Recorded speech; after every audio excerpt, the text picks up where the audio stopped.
ஆன்மீக தேடல் நிகழ்ச்சிக்கு உங்களை அன்புடன் வரவேற்கின்றேன். விவிலியமும் குரானும் ஓர் ஒப்பீட்டு பார்வை.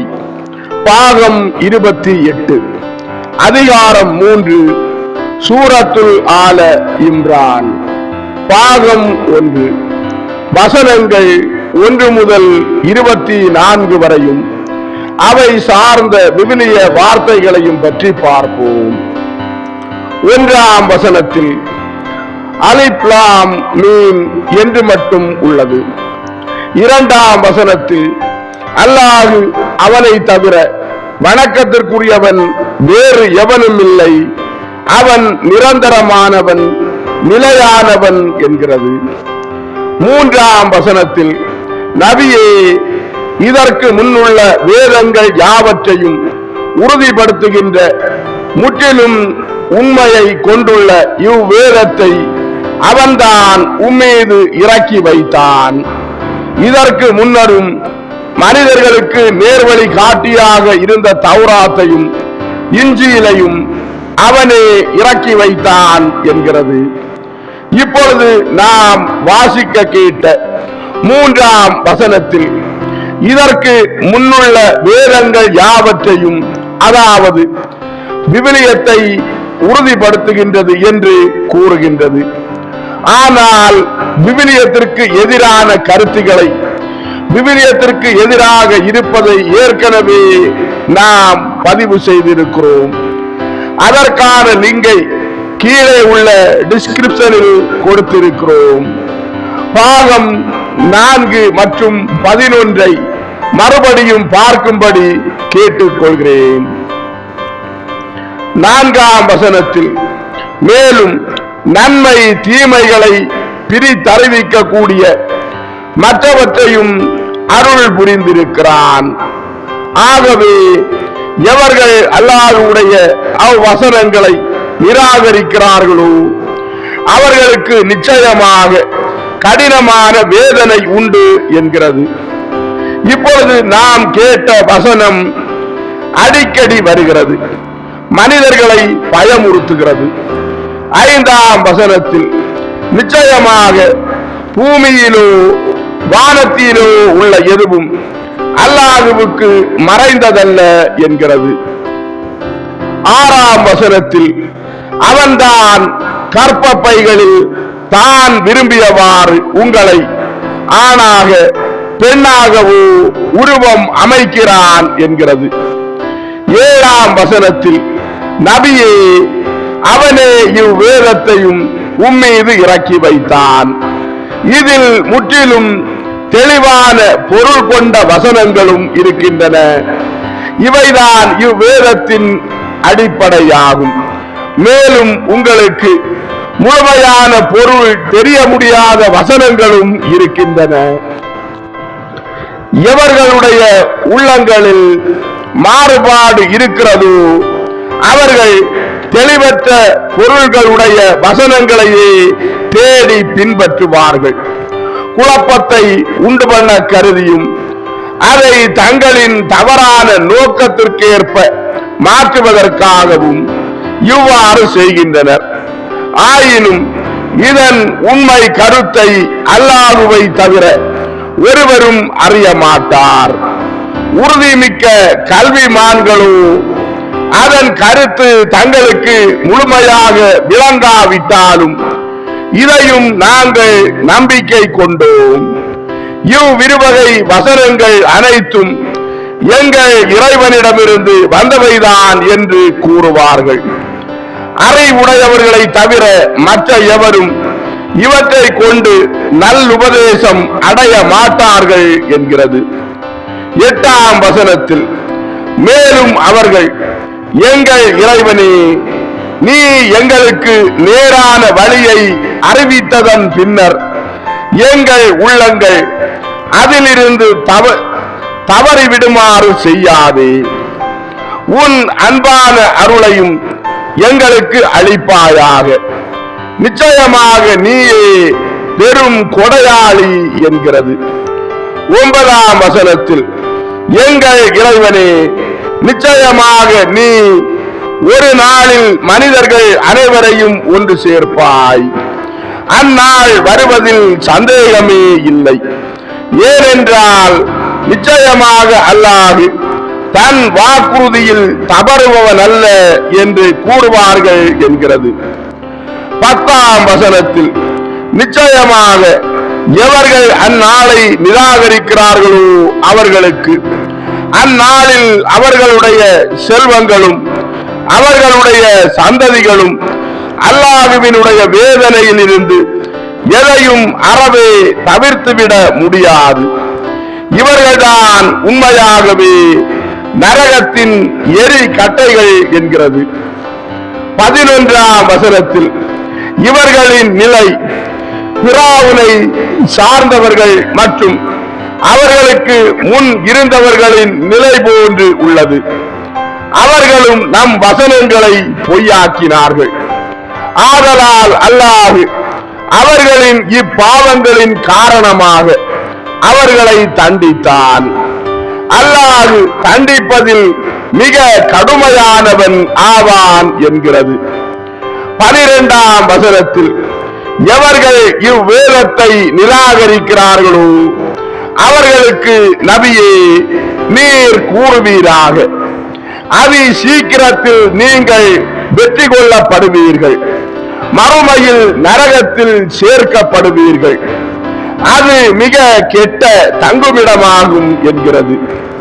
13ஆம் வசனத்தில் பத்ரு போர்க்களத்தில் சந்தித்த இரு சேனைகளில் மெய்யாகவே உங்களுக்கு ஓர் அத்தாட்சி இருந்தது. ஒன்று அல்லாஹ்வின் பாதையில் போர் புரியும் கூட்டம், மற்றொரு கூட்டத்தினர் நிராகரிப்பவர்கள். நிராகரிப்பவர்கள் ஆகிய இவர்கள் அல்லாஹ்வின் பாதையில் போர் புரிபவர்களை தங்களை விட 2 மடங்காக தங்கள் கண்ணால் கண்டனர். அல்லாஹ் தான் விரும்பியவர்களை தன் உதவியை கொண்டு இவ்வாறு பலப்படுத்துகிறான். படிப்பினை பெறும் பார்வையுடையவர்களுக்கு நிச்சயமாக இதில் ஒரு நல்ல படிப்பினை இருக்கிறது என்கிறது. 14ஆம் வசனத்தில் பெண்கள் ஆண் பிள்ளைகள் தங்கம் வெள்ளிகளின் பெரும் குவியல்கள், உயர்ந்த குதிரைகள், ஆடு மாடு ஒட்டகம் ஆகிய கால்நடைகள், பயிர் நிலங்கள் ஆகியவற்றை விரும்புவது மனிதர்களுக்கு அழகாக்கப்பட்டுள்ளது. எனினும் இவை அனைத்தும் நிலையற்ற இவ்வுலக வாழ்க்கையின் அற்ப இன்பங்களே. அல்லாஹ்விடத்திலோ நிலையான அழகிய தங்குமிடம் உண்டு என்கிறது. 15ஆம் வசனத்தில் நபியே மனிதர்களை நோக்கி நீர் கூறுவீராக, இவற்றை விட மேலானதொன்றை நான் உங்களுக்கு அறிவிக்கவா? இறைவனுக்கு பயந்து நடக்கிறவர்களுக்கு அவர்களுடைய இறைவனிடத்தில் சொர்க்கங்கள் உண்டு. அவற்றில் நீரருவிகள் தொடர்ந்து ஓடிக்கொண்டே இருக்கும். அவற்றில் அவர்கள் என்றென்றும் தங்கிவிடுவார்கள். அங்கு அவர்களுக்கு பரிசுத்தமான மனைவிகளும் உண்டு. இன்னும் அல்லாஹ்வின் திருப்பொருத்தமும் கிடைக்கும் என்கிறது.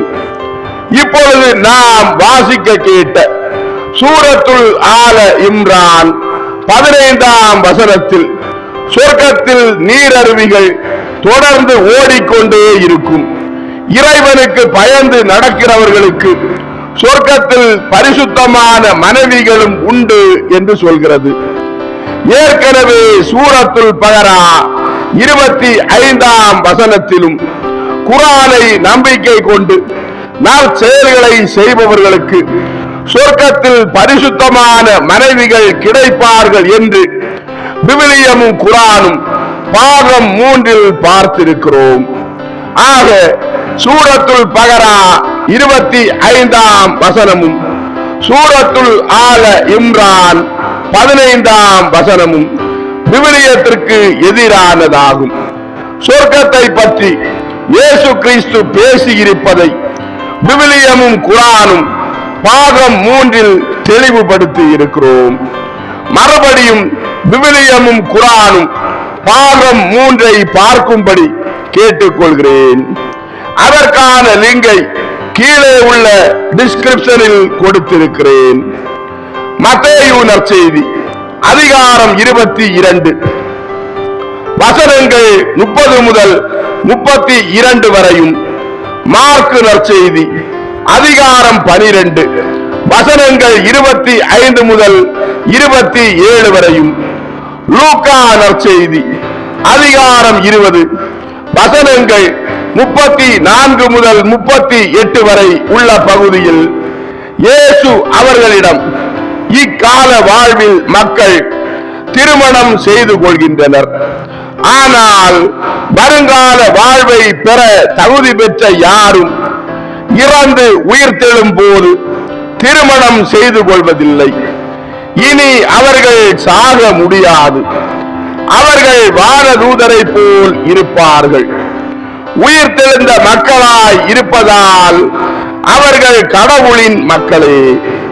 இறந்தோர் உயிருடன் எழுப்பப்படுவதை பற்றி மோசே முட்புதர் பற்றிய பகுதியில் எடுத்து கூறியிருக்கிறாரே, அங்கு அவர் ஆண்டவரை ஆபிரகாமின் கடவுள், ஈசாக்கின் கடவுள், யாக்கோபின் கடவுள் என்று கூறியிருக்கிறார்.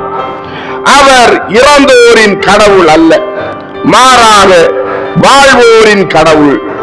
ஏனெனில் அவரை பொறுத்தமட்டில் அனைவரும் உயிருள்ளவர்களே என்றார். இப்பொழுது நாம் வாசிக்க கேட்ட இயேசுவின் வார்த்தைகளுக்கு எதிரானதுதான் சூரத்துல் பகரா 25ஆம் வசனமும், சூரத்துல் ஆல இம்ரான் 15ஆம் வசனமும். இனி அடுத்த வசனத்தை பார்ப்போம். 16ஆம் வசனத்தில் இவர்கள் தங்கள் இறைவனை நோக்கி, எங்கள் இறைவனே, நிச்சயமாக நாங்கள் உன்னை நம்பிக்கை கொள்கிறோம். ஆதலால் நீ எங்கள் பாவங்களை மன்னித்து அருள் புரிந்து நரக நெருப்பின் வேதனையில் இருந்தும் எங்களை காப்பாற்றுவாயாக என்றும் தொடர்ந்து பிரார்த்தித்துக் கொண்டிருப்பார்கள் என்கிறது. 17ஆம் வசனத்தில் அவர்கள் பொறுமையாளர்களாகவும் உண்மை பேசுகிறவர்களாகவும் இறைவனுக்கு முற்றிலும் வழிபட்டு நடப்பவர்களாகவும் சகர் நேரங்களில், அதாவது வைகறை பொழுதில் அல்லாஹ்விடம் மன்னிப்பு கோருகிறவர்களாகவும் இருக்கின்றனர் என்கிறது.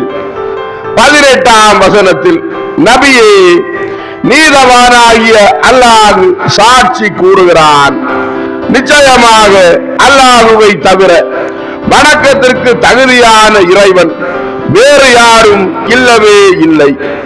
அப்படியே வானவர்களும் வேதத்தை கற்றுத் தேர்ந்த கல்வியாளர்களும் சாட்சி கூறுகின்றனர் என்கிறது. 19ஆம் வசனத்தில் நிச்சயமாக அல்லாஹ்விடத்தில் அங்கீகரிக்கப்பட்ட மார்க்கம் இஸ்லாம் தான். வேதம் அளிக்கப்பட்டவர்கள் இதுதான் உண்மையான வேதம் என்ற ஞானம் அவர்களுக்கு கிடைத்த பின்னர் தங்களுக்கிடையே உள்ள பொறாமையின் காரணமாகவே இதற்கு மாறுபட்டனர். ஆகவே எவர்கள் அல்லாஹ்வுடைய வசனங்களை நிராகரிக்கிறார்களோ அவர்களுடைய கணக்கை நிச்சயமாக அல்லாஹ் வெகு சீக்கிரத்தில் எடுப்பான் என்கிறது. 20ஆம் வசனத்தில் நபியே, இதற்கு பின்னும் அவர்கள் உம்முடன் தர்க்கித்தால் அவர்களை நோக்கி, நிச்சயமாக நானும் என்னை பின்பற்றியவர்களும் அல்லாஹ்வுடைய கட்டளைகளுக்கு முற்றிலும் தலை சாய்த்து விட்டோம் என்று கூறி வேத மளிக்கப்பட்டவர்களையும் சிலையை வணங்கும் பாமரர்களையும் நோக்கி, நீங்களும் அவ்வாறே அல்லாஹ்வுக்கு தலை சாய்க்கிறீர்களா என்று கேட்பீராக. அவ்வாறே அவர்களும் தலை சாய்த்தால் நிச்சயமாக அவர்கள் நேரான பாதையை அடைந்து விட்டார்கள். அவர்கள் புறக்கணித்து விட்டால் அதற்காக நீர் கவலைப்படாதீர். நம் தூதை அவர்களுக்கு தெரிவிப்பதுதான் உம்மீது கடமையாக இருக்கிறது என்கிறது.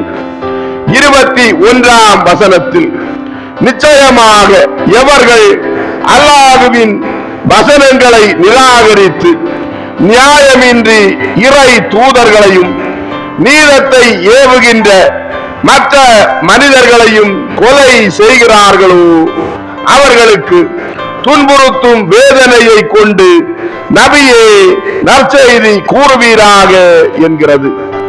22ஆம் வசனத்தில் இவர்கள் செய்த நற்செயல்கள் அனைத்தும் இம்மையிலும் மறுமையிலும் எத்தகைய பலனும் இன்றி முற்றிலும் அழிந்து விட்டன. மறுமையில் இவர்களுக்கு உதவி செய்பவர்கள் ஒருவருமில்லை என்கிறது.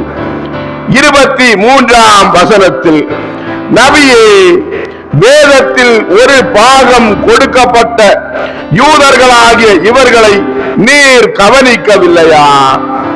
அவர்களுக்குள் ஏற்பட்ட விவகாரத்தை தீர்த்து வைக்க அவர்களிடம் உள்ள அல்லாஹ்வின் வேதத்தின் மூலமே தீர்ப்பளிக்க அவர்கள் அழைக்கப்பட்ட போது அவர்களில் ஒரு பிரிவினர் இதை புறக்கணித்து விலகி கொண்டார்கள் என்கிறது. 24ஆம் வசனத்தில் இதன் காரணம் சில நாட்களை தவிர நரகத்தின் நெருப்பு நிச்சயமாக எங்களை தீண்டாது என்று அவர்கள் கூறிக் கொண்டிருப்பதுதான். மேலும் தங்கள் மார்க்க விஷயத்தில் பொய்யாக கற்பனை செய்து கூறி வந்ததும் அவர்களையே ஏமாற்றி விட்டது என்கிறது. இப்பொழுது நாம் வாசிக்க கேட்ட பெரும்பாலான வசனங்கள் விவிலியத்திற்கும் கடவுளுக்கும் எதிரானவை. அவை பற்றி ஏற்கனவே இதற்கு முன் உள்ள நிகழ்ச்சிகளில் பார்த்து விட்டோம். 23ஆம் வசனமும் 24ஆம் வசனமும் விவிலியத்தில் இல்லாதவைகளாகும். அன்பார்ந்தவர்களே, ஆன்மீக தேடல் விவிலியமும் குர்ஆனும் ஓர் ஒப்பீட்டு பார்வை. பாகம் 28 சூரத்துல் ஆல இம்ரான் பாகம் 1 நிகழ்ச்சி இதோடு நிறைவடைந்தது. அடுத்த நிகழ்ச்சியில் உங்களை சந்திக்கும் வரை உங்களிடமிருந்து விடைபெறும் உங்கள் ஜான் பிரிட்டோ. ஆன்மீக தேடல் தொடரும். நன்றி.